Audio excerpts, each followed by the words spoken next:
134 கோடி கொடுத்தீங்க. அது அனைத்து அரசுலையும் கொடுக்கறக்கூடிய ஸ்பெஷல் பேக்கேஜ் தான். இப்போ வறட்சி நிவாரண நிதி அவங்க கேட்குறாங்க. இது ரெண்டுத்துக்கும் வித்தியாசம் தெரிஞ்சுக்க வேண்டும். எதிர்க்கட்சி தலைவர்கள் இப்போது வறட்சி நிவாரணத்தை பற்றி சொன்னார்கள். செப்டம்பர் இறுதி வரையிலும் பார்த்துவிட்டுத்தான் வறட்சி நிவாரண பணிகளை ஆற்றுவது வழக்கம். வறட்சி நிதியை தாவேக அரசு கொடுக்கவில்லை என புகார் கூறிய எதிர்க்கட்சித் தலைவர் உதயநிதிக்கு அமைச்சர் செங்கோட்டையன் பதிலடி கொடுத்துள்ளார். சுருக்கமாக பேரவைத் தலைவர் அவர்களே, ஸ்பெஷல் பேக்கேஜ்னா நீங்கள் கொடுத்தது 134 கோடி கொடுத்தீங்க. அது அனைத்து அரசுலையும் கொடுக்கறக்கூடிய ஸ்பெஷல் பேக்கேஜ் தான். இப்போ வறட்சி நிவாரண நிதி அவங்க கேட்குறாங்க. இது ரெண்டுத்துக்கும் வித்தியாசம் தெரிஞ்சுக்க வேண்டும். இது வெறும் காலைல பேப்பர் படித்தா மட்டும் பத்தாது. அங்கே அனைத்து கட்சி கூட்டத்தை கூட்டி அனைத்து விவசாயிகளோடையும் போய் கலந்து பேசி அவங்களுடைய கோரிக்கைகள் என்னன்னு நீங்கள் தயவுசெய்து கேட்டுக்கொள்ள வேண்டும். அதே மாதிரி முன்னவர் மாண்புமிகு இதெல்லாம் மன்னிக்கணும்.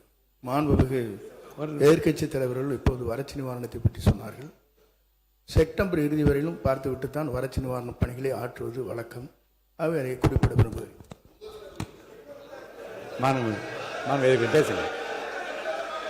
எதிர்கட்சி தலைவர் பேரவைத் தலைவர்களே பேச அனுமதிங்க. நீங்களே இப்படி பண்ணா எப்படி? மாண்புமிகு எதிர்கட்சி தலைவர் சுருக்கமா முடிச்சு தலைவர்களே, நாங்கள் இன்னொன்று திரும்பி கேட்பதுதான். கர்நாடகாவில் அவங்க அனைத்து கட்சி கூட்டத்தை கூட்டி முன்னாள் முதலமைச்சர்லாம் வர சொல்லி அவங்களுடைய கோரிக்கைகள்லாம் கேட்டுக்கிட்டு இருக்காங்க, தொடர்ந்து கேட்டுட்டு இருக்காங்க.